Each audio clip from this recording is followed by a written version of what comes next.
আসসালামু আলাইকুম। নার্সিং ভর্তি পরীক্ষা 2026 আসলে চান্সপ্রাপ্ত যারা আছে তাদের জন্য একটা বিশেষ নোটিশ আসছে।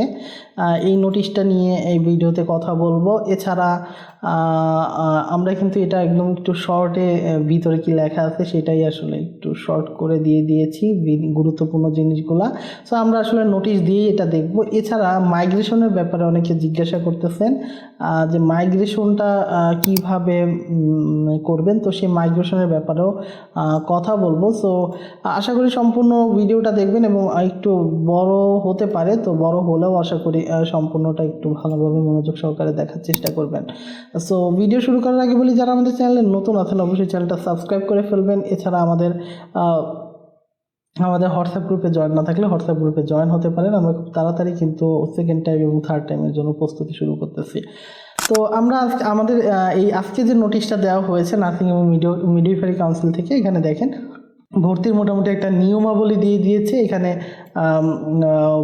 শিক্ষা বোর্ড হতে প্রাপ্ত এসএসসি এবং এইচএসসির মূল সনদপত্রের মানে এখানে মেইনলি আমি যেটা বলতেছি একাডেমিক ট্রান্সক্রিপ্ট এবং আপনাদের যে মূল যে সার্টিফিকেটটা, এই সার্টিফিকেটটা যদি এখনও হয়তো কলেজে যদি না এসে থাকে, আসে নাই, এটা বোর্ড থেকে উঠায় আনতে হবে আপনাদের। সো এটা উঠায় আনবেন। এছাড়া আপনাদের সদ্য তোলা 3 কপি সত্যায়িত ছবি, অর্থাৎ প্রথম শ্রেণীর যে কর্মকর্তাদের নাম সহ, মানে আপনাদের যে অ্যাটাস্টেড করা বা সত্যায়িত করা যেটা বলা হয়। যারা একটু শর্টকাটে বলি, আপনারা যারা সরকারি চাকরি করে, সরকারি চাকরি করে এরকম হয়তো দেখা গেলো একটু অফিসার টাইপের বা প্রধান শিক্ষক, প্রাইমারি স্কুলের প্রধান শিক্ষক বা আপনার যে সরকারি কলেজের যে যে টিচার আছে, তাদের মাধ্যমে আপনি এটা অ্যাটাস্টেড করাতে পারবেন, এটা সত্যায়িত করাতে পারবেন। অথবা আপনি যে প্রতিষ্ঠানে যাবেন ভর্তি হতে, ওখান থেকেও সত্যায়িত করাতে পারবেন।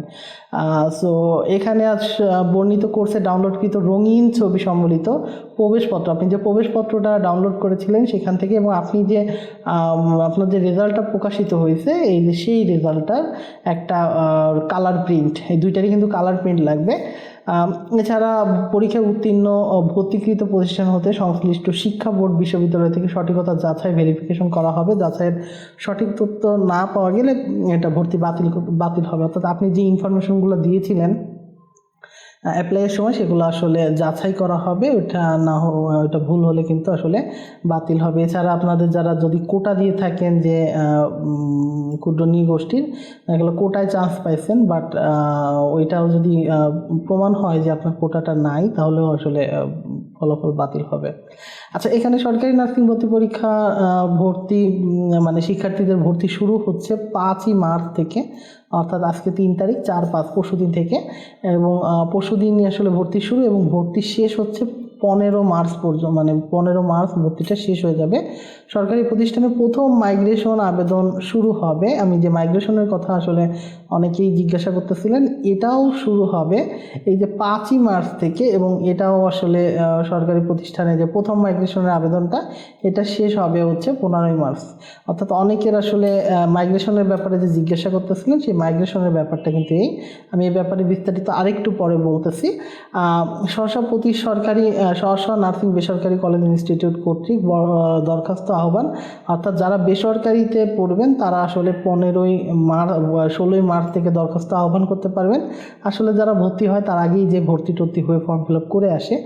আর হচ্ছে ভর্তি প্রক্রিয়া বেসরকারি কলেজ বা ইনস্টিটিউটে ভর্তি প্রক্রিয়া শুরু হবে 20 এপ্রিল, এবং সরকারি বেসরকারি উভয় প্রতিষ্ঠানে ক্লাস শুরু হবে হচ্ছে আসলে 6 মে 2026 খ্রিস্টাব্দে ক্লাসটা শুরু হবে। এছাড়া সরকারি প্রতিষ্ঠানে এখানে আসলে অনেক কিছু আছে। যখন আপনি একটা কম্পিউটারের দোকান থেকে একটু ভালো করে অ্যাপ্লিকেশনটা পূরণ করে যাবেন, এখানে আপনার কম্পিউটারে সব দেখেন উপরোক্ত কাগজপত্র পরিষ্কারভাবে স্ক্যান করে জেপিজি বা পিডিএফ ফরম্যাটে কম্পিউটারে সংরক্ষণ করতে হবে, এবং প্রতিটি মেগাবাইটের ফাইল আসলে 1 মেগাবাইটের কম হতে হবে। এরপরে বিএনএমসি অফিসিয়াল ওয়েবসাইট থেকে ভর্তি পরীক্ষার ফলাফল অপশনে প্রবেশ করে ভর্তি পরীক্ষার যে প্রবেশপত্র উল্লেখিত রোল নাম্বার সিরিয়াল নাম্বার দিয়ে ভিউ রেজাল্ট বাটনে ক্লিক করে ফলাফল দেখা যাবে। এরপরে হচ্ছে সরকারি প্রতিষ্ঠানে ভর্তির জন্য নির্বাচিত প্রার্থীর ক্ষেত্রে ফলাফলের নিচে হচ্ছে অ্যাডমিশন বাটন, আসলে যে আপনার যে ফলাফল থাকবে ওইটার নিচে অ্যাডমিশন বাটন দেখাবে, সেখানে আসলে ক্লিক করলে, এটা আমরা পরবর্তীতে দেখাই দিব, করলে ভর্তি পরীক্ষার ইউজার আইডি পাসওয়ার্ড দিয়ে আপনি ওখানে প্রবেশ করতে পারবেন এবং যে যে তথ্যগুলো চাই একটু এগুলো পড়ে নিন বিস্তারিত। এই তথ্যগুলো আসলে আপনাদের করতে হবে, ওই তথ্যগুলা ইনপুট করতে হবে ওখানে, একটু সঠিকভাবে ইনপুট করেন এবং সেইখান থেকে ইনপুট করে পরবর্তীতে ওইটা জমা দিয়ে আসতে হবে আপনাদের মেইন কাগজপত্র সহ, যে কাগজপত্রগুলোর কথা বলেছি। এটাই মোটামুটি আমরা আমাদের এই ওয়েবসাইটে আমাদের একটু শর্ট করে দিয়েছিলাম। এখানে এসএসসি এবং এসএসসির মূল সনদপত্রটা লাগবে, মার্কশিট বা লাগবে, সদ্য তোলা 3 কপি পাসপোর্ট সাইজের সত্যায়িত ছবি লাগবে, মূল প্রবেশপত্রটা লাগবে, এগুলো কিন্তু কালার প্রিন্ট। এবং আরেকটা ব্যাপার একটু হয়তো ওখানে মিস্টেক বা নাই দেখলাম,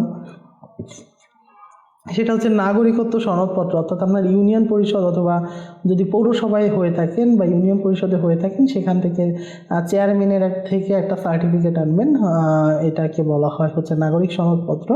আচ্ছা, আর মাইগ্রেশনের ব্যাপারে যেটা বলি যে অনেকে হয়তো নিজের পছন্দের কলেজ পাওনি, যার জন্য অটো মাইগ্রেশনের সুযোগ আছে, তবে মাইগ্রেশন করতে হলে তোমাকে কিছু নিয়ম মানতে হবে। আচ্ছা, শর্তগুলো একটু খেয়াল করেন। প্রথম শর্ত হচ্ছে মাইগ্রেশন পেতে হলে তোমাকে অবশ্যই আগে যে কলেজে চান্স পেয়েছো সেখানে ভর্তি সম্পন্ন করতে হবে, ভর্তি না হলে মাইগ্রেশনের সুযোগ থাকবে না।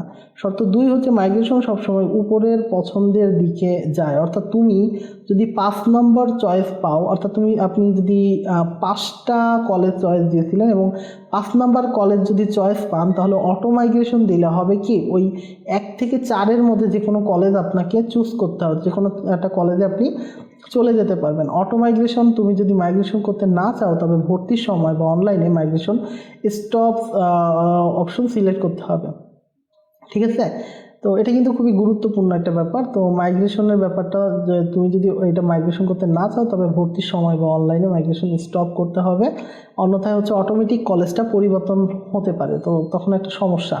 ঠিক আছে, যে আপনি চাইতেছেন না যে আপনি মনে করেন খুলনায় চান্স পেয়েছেন, তো আপনি চাইতেছেন না ঢাকায় যাইতে, তো আপনি ভুলেও অটো মাইগ্রেশনটা অন করে দিলেন, তখন কিন্তু আপনাকে ঢাকায় দেখা গেল পাঠায় দিল আবার ভুল করে, তো এটা একটা সমস্যা না? তো এইটার জন্য আসলে কি করতে হবে, অটো মাইগ্রেশনটা স্টপ করে দিবেন যাদের দরকার নাই আর মাইগ্রেশন করার।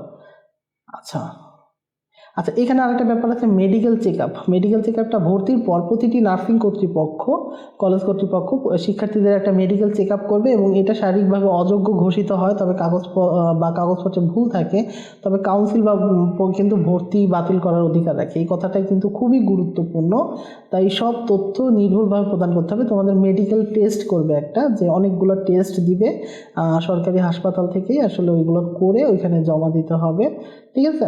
এটা জমা দিলে মোটামুটি হয়ে যাবে। সো আমাদেরকে সহযোগিতা করতে পারো, আমরা তোমাদের সাথে থাকতে চাই এবং তোমরা আসলে আমাদের থেকে যতটুকু জানি না কতটুকু বেনিফিট হইতেছো, যদি আমাদের থেকে বেনিফিট হয়ে থাকো আমাদের চ্যানেলটা সাবস্ক্রাইব করে ফেলো, আমাদের ভিডিওগুলো ভালো লাগলে লাইক করে দিও, কোনো কনফিউশন থাকলে আমাদেরকে কমেন্ট করতে পারো। আমরা কিন্তু সেকেন্ড টাইম এবং থার্ড টাইম আমাদের জন্য ক্লাস শুরু করতেছি, তো আমাদের হোয়াটসঅ্যাপ গ্রুপে জয়েন না থাকলে জয়েন করতে পারো। সো আজকে এ পর্যন্তই, পরের কোনো ভিডিওতে দেখা হবে, ততক্ষণ সবাই ভালো থাকো, সুস্থ থাকো, আল্লাহ হাফেজ সবাইকে।